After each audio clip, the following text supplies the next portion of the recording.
And so I went down to where he worked, walked in and said, hey, are you hiring? And they're like, well, we're always looking for people. What do you know? I was like, nothing. I was like, but here's what I'll tell you. If you hire me, I'll outwork everybody else you have. Welcome to this edition of In the Den with Bill Rossell, your digital shark. I am super excited today to have somebody that I've been trying to get into the den. Unfortunately, he's crazy busy in his travels, and it is the founder, CEO, president, janitor of Flywheel Coaching Group, Mr. TJ Hartnett. Hey, Thank you buddy. very much. I'm stoked to be here. Thanks for having me. It's exciting. Well, listen, there's a lot of big news that's going on in your world, and you know, for some of the audience, obviously, that does know you, because you've been around this space for I don't want to say 30 years, but pretty close to it. You know, you have a very long history of working in the trades, working with the trades, Yep. coaching, guiding the trades, and you know, you've done a lot of different things in your career, but you finally are making this big decision to kind of step out on your own and create your own version of a coaching group of what you want it to be. And so first thing is, before we get into Flywheel, where you've been, how you got here, I always like to start off every den so the audience gets to see who you are in a little bit of a different format. And that's kind of rapid fire questions. Ready? All right. Last book you read? Oh, good question. I usually am reading like 3 or 4 at a time, so I'll say the last one I finished was The Green Light by Matthew McConaughey. Okay. If you're on a desert island, what's your album? Morgan Wallen, double album. Oh, okay. All right. There's something about Whiskey Glasses. It's just a great song. You know, I was watching him in a video with Florida Georgia Line when he first came out, and he did Up Down. Okay. And he looks like he's 14. Yeah, but man, does he have fun when he's doing what he's doing? He does have. I did a meet and greet with him. Oh wow! I have my picture with Morgan Whalen. No, I was about 3 sheets to the wind, but him and Eric Church by far are my music's a big deal to me. So it's funny that you brought that up. But they're the two guys that if they're coming, I'm going. Like that's. Just have you seen Luke Combs? I haven't seen Luke Combs yet. He's on the list and he's on the short list, but there's just something like Eric Church's music is real, right? The lyrics are real. How many pairs of Ray-Bans do you think he has? Man, I don't know. I gave up after 3. So I went to that pair of sunglasses specifically because that's what he wore, right? Like I don't fangirl over anything, but he's the only fan club that I belong to, mainly because it gives me discounts on crap, right? But the cool thing, you are now officially an Eric Church fangirl. I am. It is what it is. My wife will laugh at that because she knows. But the first pair got lost in a I had a truck that literally burnt to the ground. So they were in the truck. Right. The second pair, the ocean took from me. And then the third pair got stolen. So I was like, okay, that's it. No more. I'll go to a different pair of sunglasses. If you had one meal to have as your last meal, not to be morbid about it, but this is your last meal. What's your last meal going to be? It'll be a dish that my mom makes. I haven't had it in years. Pretty simple. It's chicken and rice, but the rice is in I don't know what it is. If it's like cream of chicken or something, but it's just mom's cooking. It's just cheesy and creamy and stuff. And most other people it's not their favorite thing, but it is mine. It reminds me of my childhood, so that would be what I would want. If you could have dinner with anyone dead or alive, who is it? Ronald Reagan. Ronald Reagan. That's interesting. Okay. So, here's what we like to do in the den. Okay. Number one is, first and foremost, I want to let people know who you are, if they don't know who you are already. Sure. You know, because you do have a very long history of helping all size businesses, whether they be large $100 million HVAC companies to small mom and pops, you know, 2-3 trucks that are needing help.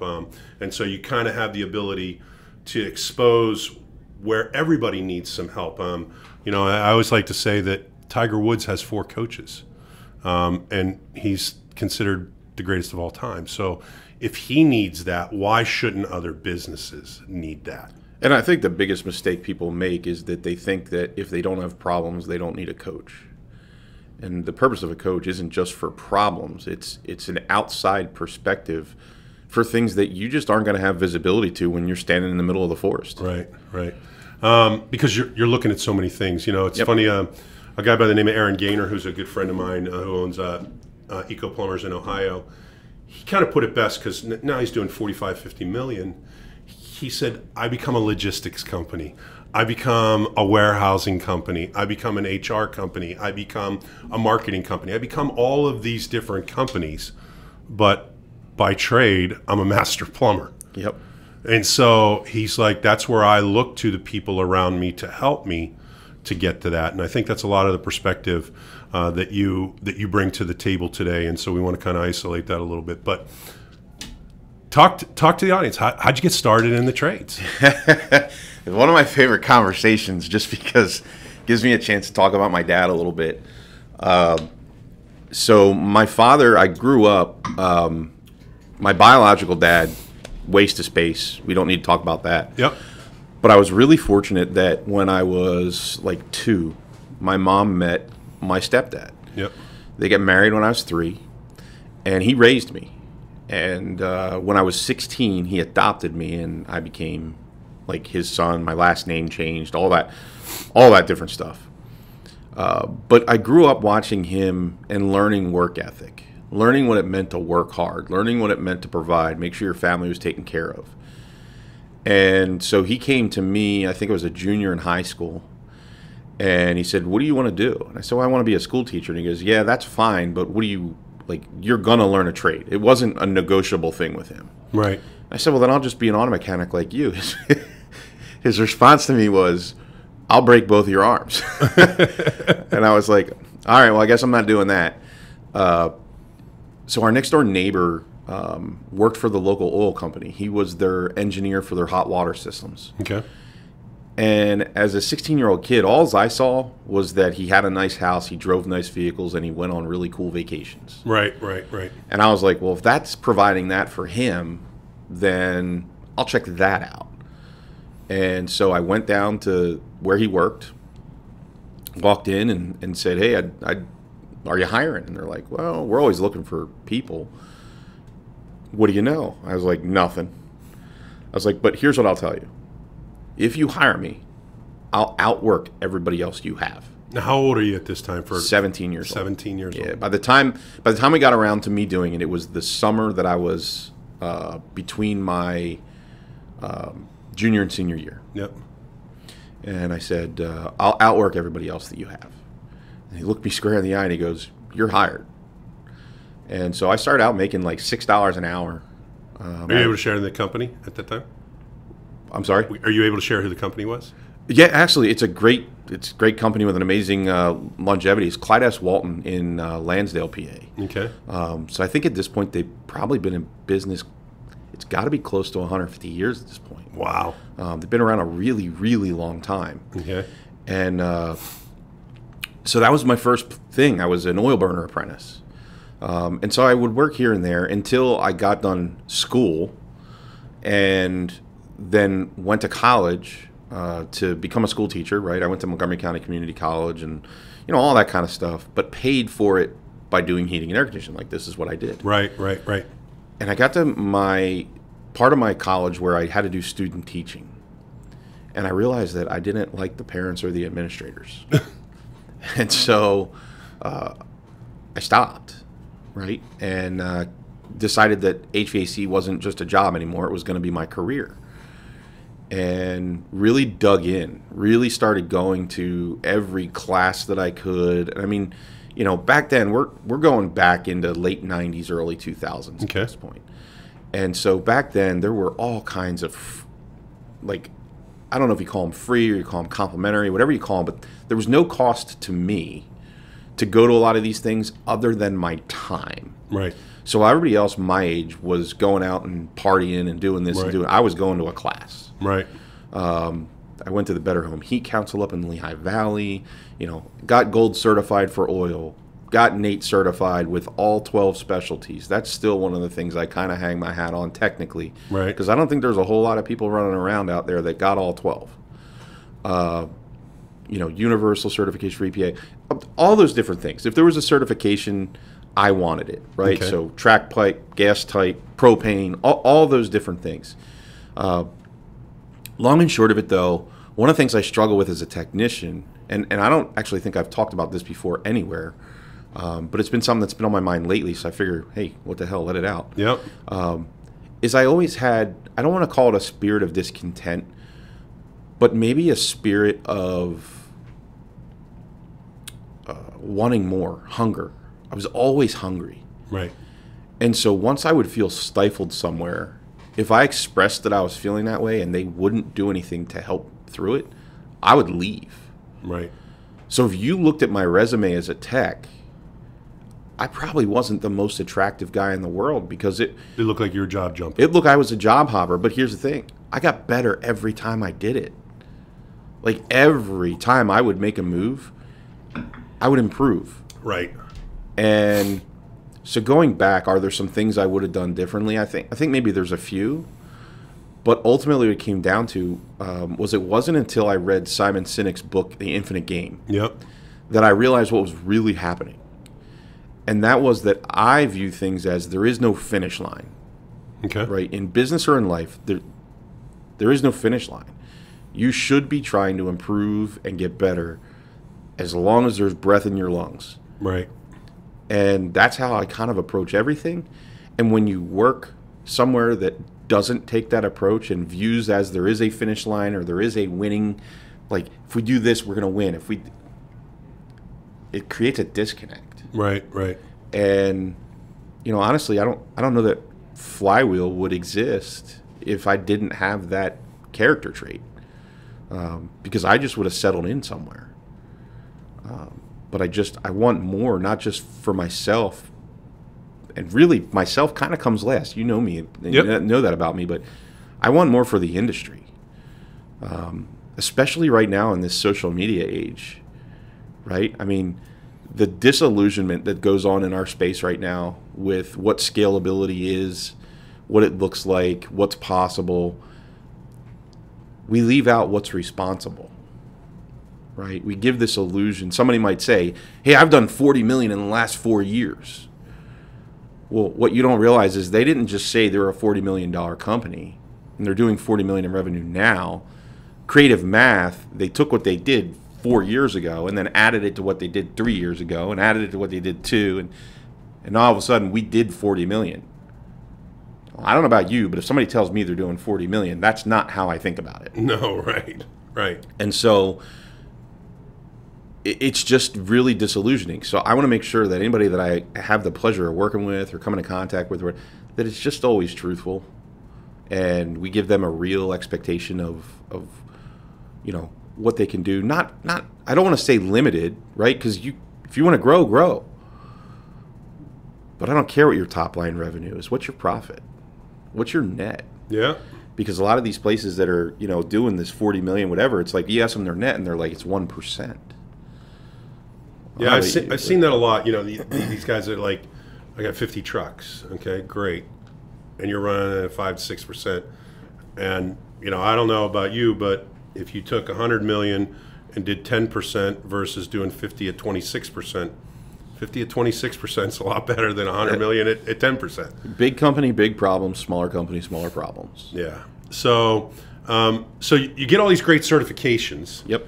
And you start moving up going through the HVAC installer, move your way into a tech, or did you go tech then installer? So it's funny because where I worked, we did everything. Right. Right. The only guys that were like the special guys was the boiler crew. Okay. Right. So the boiler crew, they were like the artists of the company. Right. And so I always steered clear. Like I would be their helper and what have you, but there was something about them. Like I always say, they were a little bit off, but they were amazing at what they did. And to this day, I will give credit to this, to Walton's and everything else.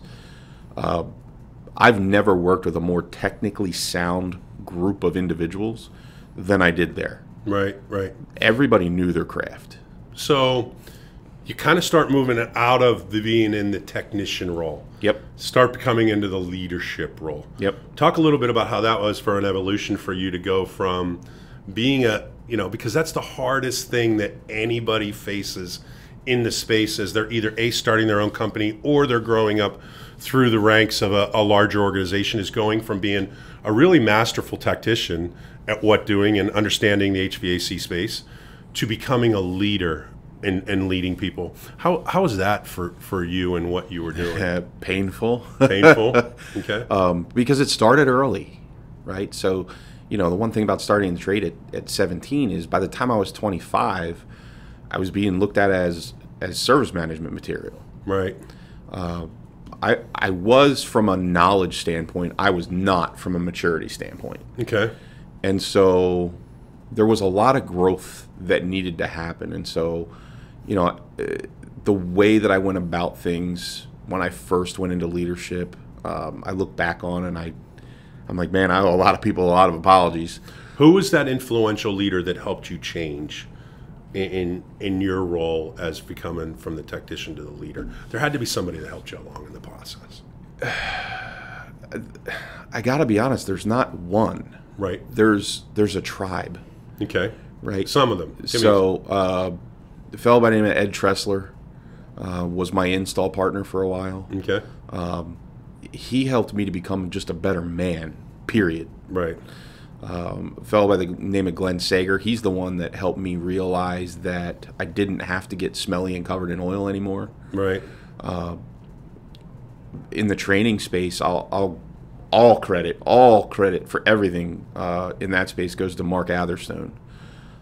Mark's been in our space for a long time, but he's the guy that we were doing a ride along, and we ended up doing a call where it was a physician's home. Okay. And he could see that I had a different level of comfort in that home than I did in other homes that we had worked in together. And so we get done and we're driving down the street, and he starts asking me the questions, right, doing the coaching. And he says, why were you different in there? And I'm like, that guy was a doctor. He's like, what's your point? I'm like, he's like super valuable and like, is it okay if I curse? Yeah, go ahead. Okay. You can say whatever the fuck you want. It's in the den. He looks at me and he says, pull this fucking truck over right now. Right. Now, if you know Mark, he's a big guy. Right. Like 6 foot, got to be close to 300 pounds. Right. Right? Not heavy, but big. Right. Pull this fucking truck over right now. So I'm like, yes, sir. Pull over. He says, you're going to look me in the eye, and if you look away, I'm going to slap you. Okay. Okie dokie. He said, let me explain something to you, young man.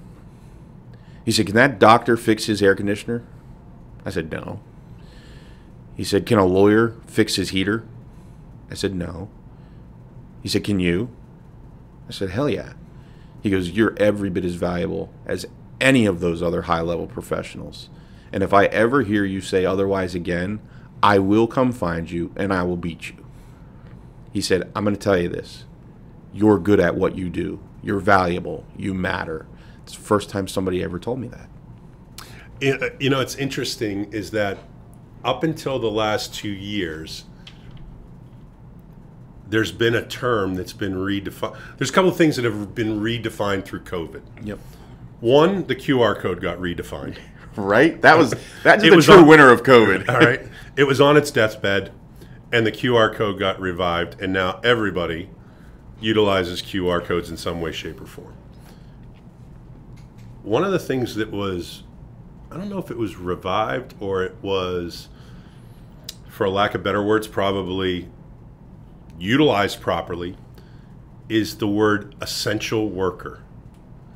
And that the HVAC, plumbing, electrical, they became essential workers. When you can look at it and say they were always essential workers, it's just now they were needed more than ever because of the taxation that putting everybody into their homes for that period of time. And so, I think one of the things that plagues the industry is like there's some guys that are in this space that make a ridiculous amount of cash, like selling HVAC systems. There's millionaires. Okay. There's plenty of millionaires. And so I think that the industry, besides now being essential and people having a different vision, it needs a sexiness to it. It needs to say, this, just like you were talking about, is that you said you are important. The job is important. What people think of the job is important. And I think that, one of the number one things that we hear from the 150 HVAC companies that we have at One SEOs, can't find enough great workers. Yep. And that is a plagued problem in the industry, is to say, hey, how do I take the guy? And now you're seeing all these people run their own tech schools. Yep. In the larger companies, saying we're going to do training and development. So how does the industry shift that model? How do they say that we're going to make it so it is cool to be in the trades? No pun intended. There's a tremendous opportunity to do that with this younger group, right? Because here's the other thing that everybody's struggling with, and sometimes you'll see the passion come out. So if it comes out, it comes out. No, it's great. It's what we're all about. As I get pissed off about people ragging on the younger kids today and going, oh, they don't want to work like that. You're full of crap. You're just not getting it out of them. They're just not motivated by the same things we were. Right. And they've learned that they don't have to tolerate all the same shit we did. Right. They don't want to work 16 hours a day. Or if they do, they don't want to work tomorrow. Right. Like, there's a balance. They value free time more than money. They value being a part of something bigger than themselves and having the ability to impact things more than money. We have to explain to them that money is a tool to get those other things, to get them to do what it is we need them to do. But the industry's gonna have to learn to be flexible, right? It's the on-call thing. Right. Look at when your calls start to become less profitable. Because I will promise you, if you're running emergency calls at 2 o'clock in the morning, those calls are not delivering the same value to anybody involved in the situation, right, as the rest of the calls that you run. Am I saying don't run emergency service? No. I'm saying get more creative about how you do it. Because there's also a lot of these younger guys that don't want to be up at 6 o'clock in the morning. Right. So why do they have to be? Right? I've just made the decision, I'll tell you right now, for Flywheel, there's only 3 days a week I'm going to do a 7 o'clock coaching call. If you want a 7 o'clock coaching call, you can fight with everybody else to get one of the 3 that I'll do in a week. The other 2 days, my ass ain't getting out of bed and rolling and getting ready to go until 9. 9 o'clock's the first call. Why? Because I want to. That's why. And I think there's a lot of this younger crowd that if we simply find what works for them, it will also work for us. Because if they start later, when do they finish, Bill? At the same time, or do they finish later? They finish later. They finish later, right? So now the guy that doesn't want to work from 7 a.m. to 7 p.m., he doesn't have to anymore. So looking at changing the way we've always done it is going to become more and more important. The other thing is, I can't find good people. I can't find... Everyone needs to look in the mirror, and you need to ask yourself something. With all the choices that are out here today, would you work for you? That's a great question. I like to think so, because I'm a big fan of servant leadership and Robert Greenleaf. And, the more that I can serve the people will be more willing to do the thing. I think the greatest trick of any leader is to get people to do the job you want them to do without knowing they're doing it. Yeah. And the moment that you can make that transition happen and shift, it's a situation where we get pretty excited because they start to feel the enthusiasm, of what they're doing. It's like we've been on a torrid pace this year, and the the greatest success that I can have is it's not me selling it all. It's the teams engaging and helping each other and wanting to push and motivate. And it's so much easier, okay? You know, I always like to use the example of you take a string and you put it on the table. What happens when you try to push from behind? The string bunches up. What happens when the team's pulling the string? Yep. It stays centered and doing what it's supposed to do. So we feel really good about those things, and I think those are a lot of the things that you bring. And so one of the things I kind of want to touch base on for the audience is you've made this big decision in your life to say, probably one of the scariest decisions. Oh, hands down. Okay. Hands down.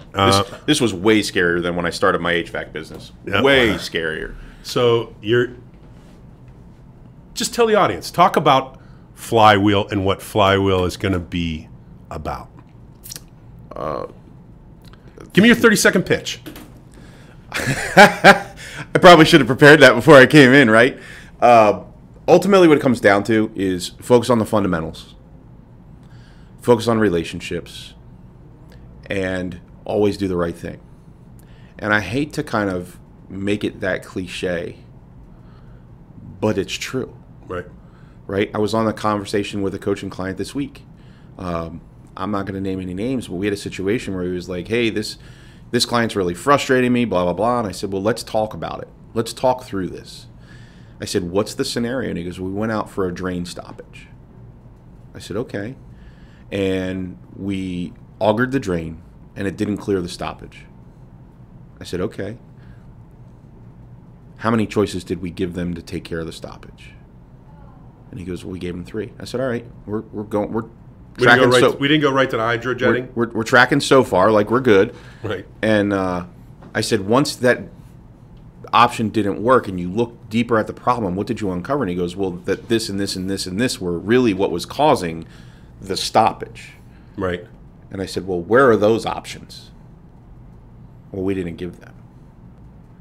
I said, well, so are you upset at the client or upset at yourself? Because the client didn't do anything wrong. The client paid you to perform a service, and it didn't work. If I'm that client, I don't want to pay you either, because I still have a stopped drain. Right. And now you're giving me a solution for it that you didn't offer You just initially. want the problem fixed. Right? What does every customer want? They want to return to normal as quickly as possible. Right. Right? And so walking through this, but like by the end of the conversation, like we had to go through a little bit of a challenge through this conversation together, right? We entered into the place where the client was really angry with me for not siding with them on the situation. And then I just simply said this one thing. If this were in your home, how would you feel?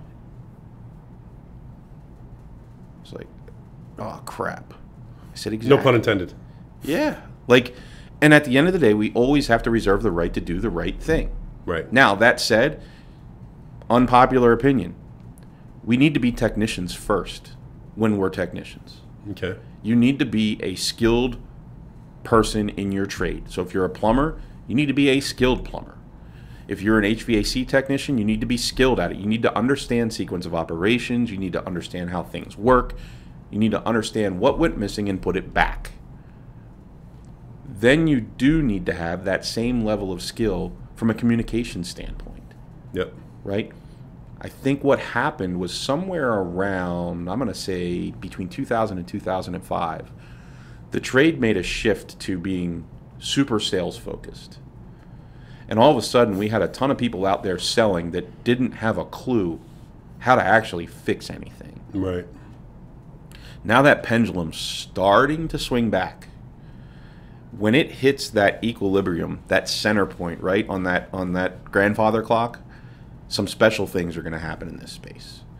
When we start to value technical prowess, communication capabilities, and servant leadership all at the same amount, and we put the same time, effort, and energy into teaching each one, that's where our space is really going to do something special.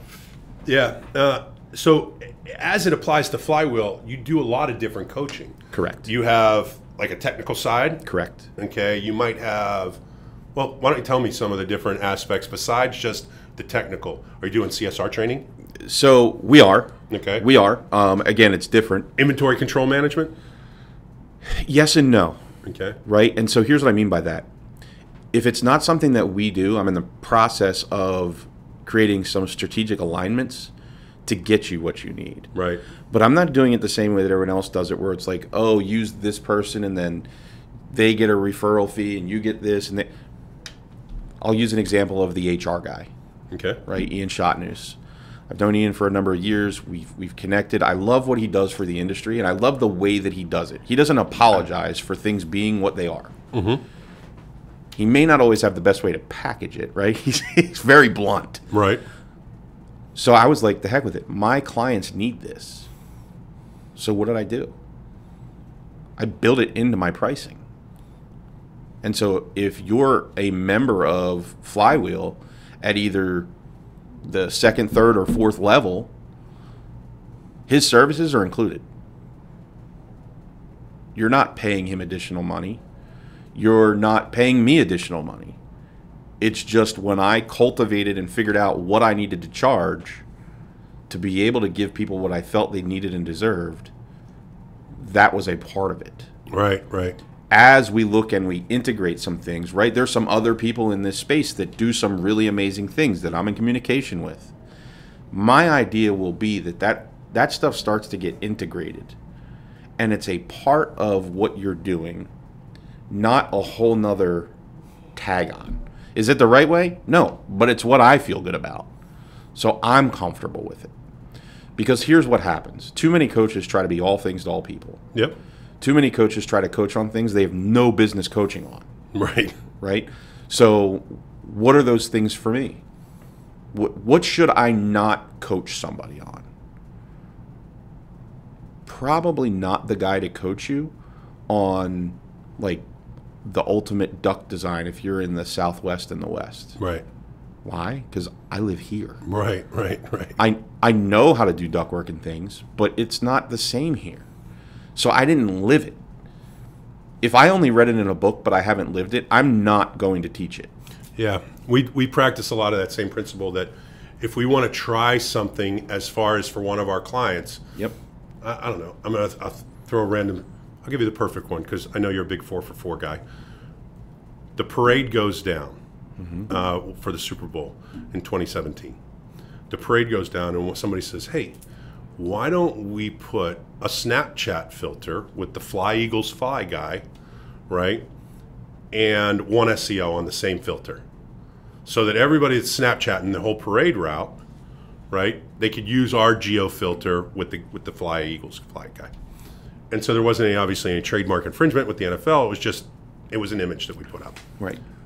So somebody says, okay, well, what we're going to do is we're going to geo-fence the entire parade route. So from South Philly all the way to the museum. Yep.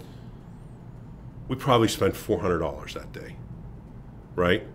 We were the third most downloaded Snapchat filter on that particular day behind Tasty Cake and the Eagles. So what did that do? It landed us one of our largest nonprofit clients because they happened to see the filter.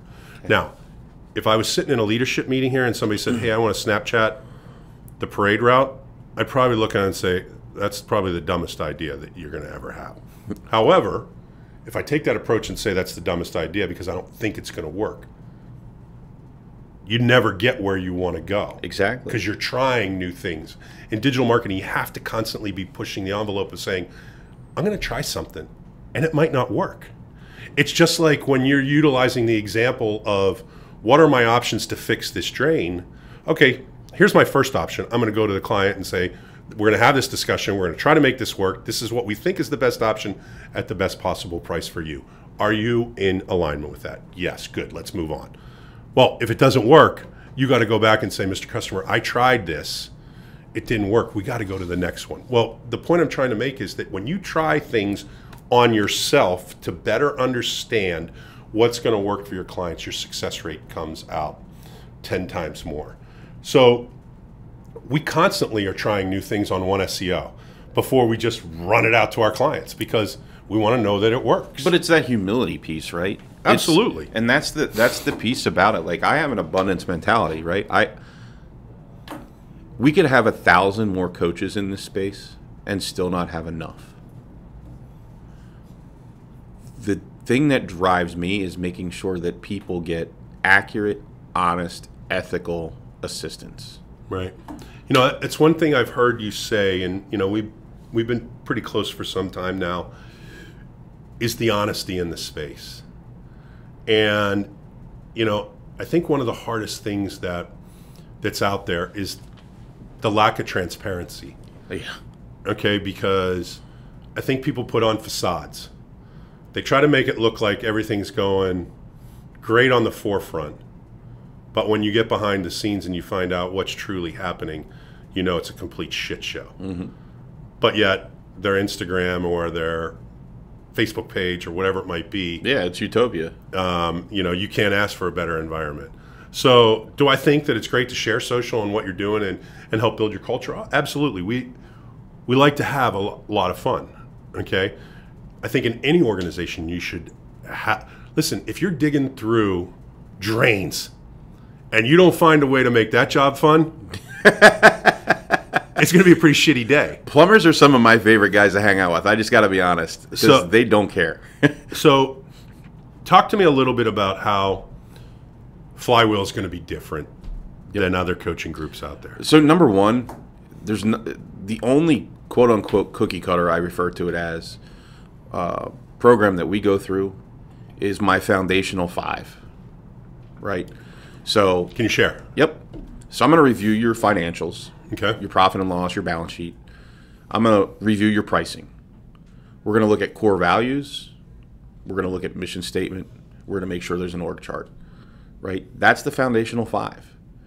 Those things have to be in place for you to do anything properly. If they're not, doing anything else is a waste of time. And some people are like, oh, but I have this, I'm bleeding over here. And I'm like, I understand that. We'll stop the bleed. Don't worry, we'll get you a tourniquet. But once we get you the tourniquet, I'm not going right to like sewing the arm back on. Right. I want to uncover how you got yourself in a position silly enough to get your arm cut off in the first place. Right, right. So in your coaching, you do both virtual, on-site, weekly calls type of mentality. Kind of give an overview of how your different breakdowns are as far as from a coaching standpoint and how you work with your clients. So the big difference thing for the coaching side is, number one, it's one-on-one. So whether it's me or a team member, it's one-on-one. We're not the actual coaching itself is not done in a group setting. Okay. And we sell time is the best way that I can say it. It doesn't matter what level you're at. I don't believe in the whole you've got to be at the top level to get the top tools. If you're with Flywheel, whatever tools and resources we have, you get access to. Okay. As you go up in membership, you get more of our time and you get additional benefits. Might be on-site, could be admission to live events like the classes that we're going to be holding in the fall. Things of that nature. And that's where the additional value comes from. On-sites are available anywhere from 2 days to 5 days. And if you want longer than 5, everything's negotiable, right? Right. No, I got you. I won't do less than 2 unless it's a classroom style and I can drive there. It just doesn't make logistical sense to do that. And then the live event side of things, I'm super pumped. I'm on my calendar for next week. Since it's a holiday week and there's a lot less, in our space going on with everybody being on vacation, I have a lot of time blocked off for the fall for planning. Yep. And so my favorite thing that's coming, I'm not going to share, but I am going to say look for it. Okay. Because we're going to be offering a class that no one has ever offered before in this space. Okay. Ever. Can you give a teaser? There was recently a book written about this topic by the owners of Radiant. I'm familiar with that particular book. And so we're going to do a 3-day class on that topic. And after coaching in this space for 7 years, and the majority of my clients having that particular dynamic, Yeah. I feel like I've got a really good grip on what some of those things are. Yeah. And it's a passion of mine for that group of folks to live their best life all the time. It's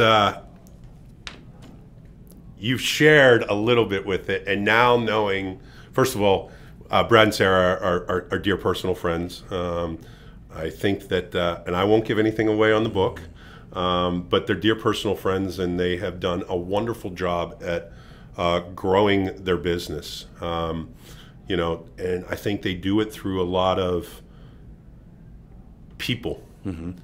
I think their people planning is probably one of the best in the business. And with that comes sales and profit. Yep. But it all starts fundamentally.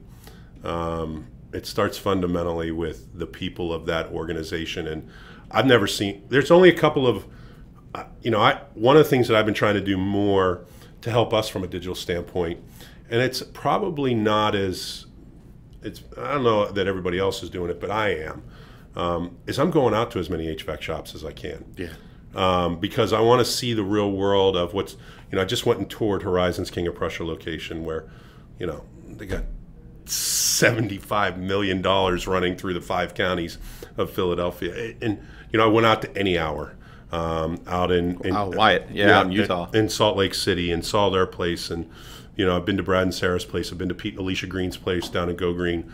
So the more time that I get to spend understanding what's happening behind the scenes, the better it allows us to prepare and do the things that we need to do from a marketing standpoint, because you have so many angles that are coming at you right now.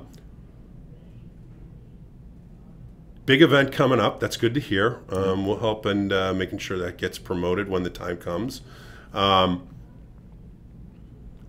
know that I'm particularly excited about where you're going with this, because you have a different vision for coaching in this space than that brings a tremendous amount of honesty and integrity, that maybe others were more about patting themselves on the back versus being in a situation where they're trying to do the right thing. And I think it's about the engagement you have with your clients.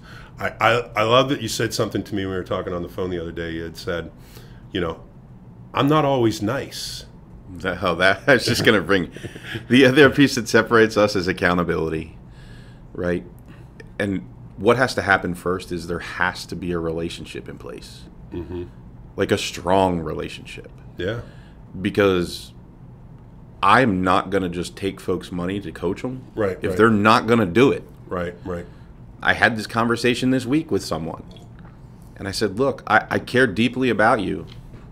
I care deeply enough to not take your money anymore if you're not going to apply yourself and start doing this stuff. Like, these coaching sessions aren't for our health. Like, they're not just for ha-has. It's for you to get better. I think that's the interesting part about that makes you different, is that obviously you want to have the monetary to supply for your family. Sure. No doubt about it. But when you, and this is, I think, very similar that why we're so like-minded. Yep.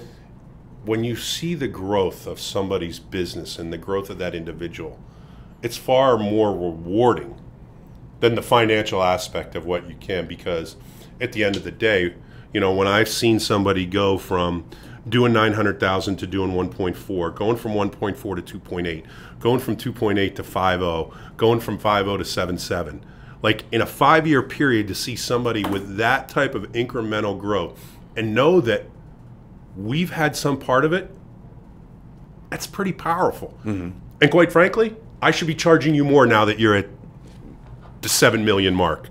And by default, if everything's going right, you are. Because a $7.7 million company has a way different marketing budget. No doubt. But we try to be consistent and fair in what we're doing as far as our price strategy and structure go. There's going to be people that are going to say, how do I get in touch with TJ? What's the best methods for any one of our audience to be able to get in touch with you? Because I know you're in some production now on some different things, but what's the best way to get in touch with you? There's 2. Okay. Right? One is good old-fashioned Facebook. Okay. Right? Facebook Messenger. Friend request me, although I am getting close to that 5,000 number, so I'm going to have to figure that one out.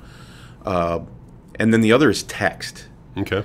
And the reason that it's text, it's not that I don't love talking to people. I do. But I'm almost always on a call. Right.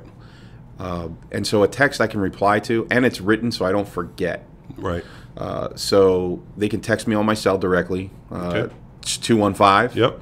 272 9036. Okay. And that'll get me directly. The website's in production, Yep. as you know. Yep. All these things are quote unquote coming. This started sooner than I had anticipated, but I wouldn't change a thing. That's awesome. That's totally awesome, and it's exciting to see you taking this bull by the horns and saying, that the entrepreneurial spirit that you have, you get to isolate specifically what's best for you, your family, and your clients. And sometimes it doesn't always go your clients or your family or you. There's going to be times where priorities have to shift along the way. We like to do. Let me touch on one more subject before we go. There are people out there that are like getting ready to go into panic mode, thinking the 2008 recession is coming back. In 2020, we were all worried of what was going to happen, and look, we had record year 2021, now into 2022. What's kind of your thoughts as far as the space, the trades, and what's about to happen? And if you were sitting back in a role where you were owning your own business again, would you be pulling back or would you be pushing forward? Heck no, I'd be doubling and tripling down right now. Because here's what's going to happen. Is there going to be an effect on our space? 1,000,000%. And anybody who doesn't think there is crazy. But here's who it's going to affect. The people that have put all their money into the system replacement side of things. If your only focus in your business is system replacements, you're going to be in trouble. If you're finding ways to get into accessorizing existing systems, helping people through challenges, keeping them running, I'm not saying do the unethical thing and band-aid a 20-year-old unit. That's not what I'm saying. But going in and trying to sell new on an 8-year-old system is pretty commonplace right now. Those folks are going to be in a little bit of a trouble when the stuff hits the fan. So going back to being really good technically, knowing your game, having your systems and your processes ironed out. The single biggest thing I see across the board is people don't inspect what they expect. Hey, how many options do your guys give? We give 3 options every time. And then I go into Service Titan and average options per opportunity, 1.2. I said, there's not a single person on your team that gives 3 options every time they're on a call. Oh, that can't be true. And then we go in, and it's true. So the invoice review side of things, time blocking our time from a leadership standpoint, making sure that we're productive instead of busy. These are some things that we're going to have to double and triple down on and get really, really good at loving the ones we're with, right? We're not going to have this plethora of frivolous money available. Right. But people are still, maybe even more so, going to be willing to invest and spend their resources on making their homes their oasis and their refuge from the bullshit that's outside those 4 walls. No, I got you. So we like to do something here in the den called the final roar, or as I like to call it, the big bite. And if you could go back and tell TJ, the guy who's getting his HVAC business off the ground, and give him 3 bits of advice to do, what would be those 3 bits of advice that you would tell anybody to do that you tell your clients to do? First one is lose the expectation that anyone will do it the way you do it. Okay. Because that caused me far more pain in my business than anything else. Right. Number 2, lose your ego. And number 3, never stop learning. Never stop learning. That's a great one. I will tell you, and I want to give you a shout out. As you and I both know, Paul Redman of Contractor Commerce, I was talking to him because he and I are going to be doing a panel at Nexstar together. He was telling me recently that you guys were involved in a training session down in Charlotte, and he paid you the compliment, and I don't know if you know it. He said he's the best live trainer I've ever seen. And Paul's not the type of guy right. that just blows smoke to blow smoke. Right. He genuinely met that as far as what he saw in you. And I think it might have been the first time you guys kind of ever worked together. And he's been around the block. Yeah. And for him to pay you that compliment, it says the world. And I think the world priceless. of you. And I appreciate you being in the den today. And I look forward to seeing the success of Flywheel. Thanks, buddy.